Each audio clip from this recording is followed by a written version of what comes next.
హెల్తీగా ఏదైనా tiffin try చేయాలి అంటే మురుమురాల కట్లెట్ని ట్రై చేయండి. ముందుగా బౌల్లో వాటర్ తీసుకొని దీంట్లోకి మురుమురాలను వేసి కలిపి ఒక 5 నిమిషాలు నాననివ్వాలి. ఆ తర్వాత వాటర్లో నుంచి తీసేసి వాటర్ని అంతా ఇలా పీల్ చేసిన తర్వాత ఒక బౌల్లోకి వేసేసుకోవాలి. ఇప్పుడు దీంట్లోకి కట్ చేసుకున్న ఆనియన్, పచ్చిమిర్చి, కరివేపాకు, కొత్తిమీర, తగినంత ఉప్పు, కొద్దిగంత జీలకర్రను కూడా వేసుకొని ఒక్కసారి బాగా మిక్స్ చేసుకోవాలి. మనం ఎంత బాగా మిక్స్ చేస్తే అంత బాగా కట్లెట్ వస్తుంది. లేదు అంటే ఆయిల్లో వేయగానే విరిగిపోతుంది. దీంట్లోకి 2 టేబుల్ స్పూన్ బియ్యం పిండిని కూడా వేసుకొని మరొకసారి బాగా మిక్స్ చేసుకోవాలి. ఇలా ముద్ద కట్టిందంటే మనకు పర్ఫెక్ట్గా మిక్స్ అయినట్టు. ఇప్పుడు దీన్ని పక్కకు పెట్టుకొని చేయికి వాటర్ని కొద్దిగా అంత అద్దుకొని ఇలా ముద్దలాగా తీసుకొని ఇలా బాగా గట్టిగా ప్రెస్ చేసి మనం వడలాగా ప్రెస్ చేసుకోవాలి. ఇలా ప్రెస్ చేస్తే మనకి పర్ఫెక్ట్గా వస్తుంది. ఆయిల్ హీట్ అయిన తర్వాత ఒక్కొక్కటిగా వేసేసుకొని లో ఫ్లేమ్లో 2 మినిట్స్ ఉంచి ఆ తర్వాత ఇవి కొంచెం కలర్ మారుతున్నాయి అనుకున్నప్పుడు కలుపుతూ వేయించుకోవాలి. ఒక 2-3 నిమిషాల తర్వాత ఇవి బాగా వేగిపోతాయి.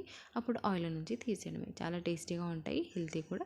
మీరు కూడా ఒకసారి ట్రై చేసి చూడండి, చాలా బాగుంటాయి.